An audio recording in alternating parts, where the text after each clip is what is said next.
Maniniwala ka ba kung sasabihin ko sa iyo na hindi 20 piso ang pinakamataas na barya o denomination na inilabas ng Bangko Sentral ng Pilipinas? Dahil ang Bangko Sentral ng Pilipinas ay naglalabas ng mga espesyal na barya kung merong mga espesyal na okasyon. At ito ay mga espesyal din ang materyales na ginagamit. Kaya't kung interesado ka na malaman ang 5 na pinakamahal na barya o may mga pinakamataas na denomination na inilabas ng Bangko Sentral ng Pilipinas, ay panoorin mo ang aking video hanggang sa katapusan dahil bibihira pa lang ang nakakaalam na may mga barya pala na ganito.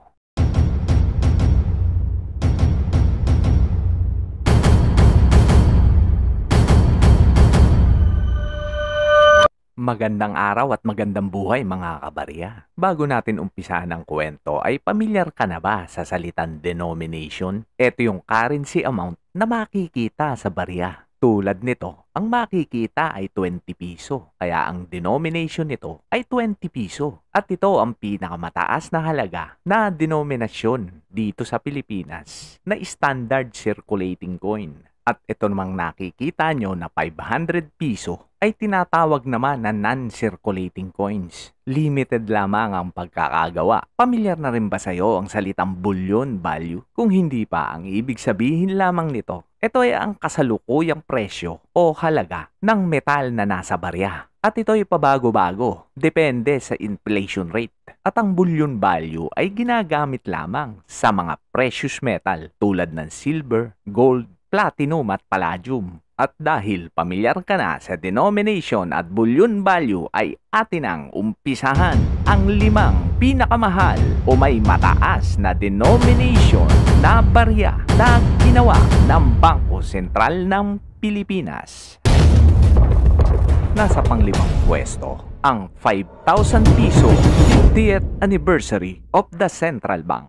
Ginawa taong 1999, may bigat na 16 grams, 30 mm diameter at gawa sa 75% gold. Ito ay meron lamang 2,000 pieces na mintage at ang bullion value nito sa kasalukuyan ay 54,452 pesos. Ang pang-apat naman ay ang 5,000 piso Pope John Paul II visit to the Philippines na inilabas noong taong 1995 na may bigat na 16.81 grams at may diameter na 27 mm. Nagawa naman sa 92.5% gold. Alam nyo ba na ang inilabas ng BSP ay meron lamang 1,000 pieces na mintage? Ang bullion value naman ito ay 70,558 pesos. Ang pumangatlo naman ay ang 10,000 piso Democracy former President Corazon C. Aquino na ginawa naman taong 1992, may bigat na 33.55 grams at diameter na 32.7 mm. At ito naman ay gawa sa 92.5% na ginto o gold. At ito ay meron lamang 1,600 pieces na ginawa o mintage. Ang bullion value nito sa kasalukuyan ay 140,935 pesos. Ang pangalawa naman sa aking listahan ay ang 10,000 piso 70th year of central banking in the Philippines. Ang pinakabagong inilabas sa aking listahan na taong 2019 na may bigat na 42 grams, diameter na 38.6 mm. Ito naman ay gawa sa 99.6% na ginto o gold at may mintage lamang na 1,000 pieces. At ang bullion value nito ay 189,973 pesos. At eto na ang una sa aking listahan. Hindi man siya ang pinakamataas na denominasyon, ay meron namang pinakamataas na bullion value. Ang 5,000 piso Ferdinand and Imelda 5th anniversary of the New Society. Ang pinakaluma sa 5 barya na inilabas taong 1977 At ito rin ang may pinakamabigat at pinakamalaki na sukat ng barya na may 68.74 grams at diameter na 50 mm.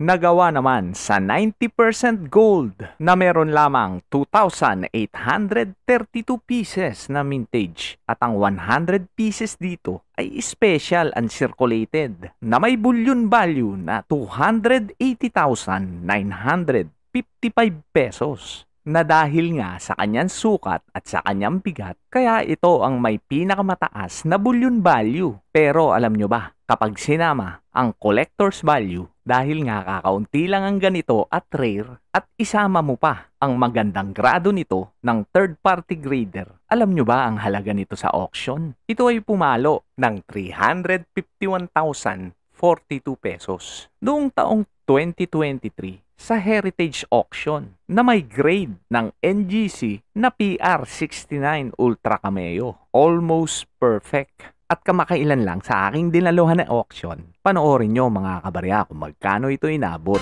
Ang pinakamahal na barya na nabenta sa kagaganap pa lang ng Minted MNL Auction April 27, 2024. Ito ay ang 5,000 piso Ferdinand and Imelda Marcos, inilabas noong taong 1977 at ang komposisyon nito ay 90% gold. May bigat na 68.74 grams at may diameter naman na 50 mm. At alam nyo ba ang mintage nito o dami ng ginawa? Ito ay meron lamang 2,832 na proof coin at meron namang 100 pieces na special and circulated. At alam nyo ba kung magkano ito nabenta? $15,950 o may katumbas na 925,000 pesos. Paano naman ang grade nito sa NGC ay PF70 Ultra Cameo ang nag-iisang perfect score sa record ng NGC. At dyan ko natatapusin ang aking kwento. Maraming salamat mga kabarya.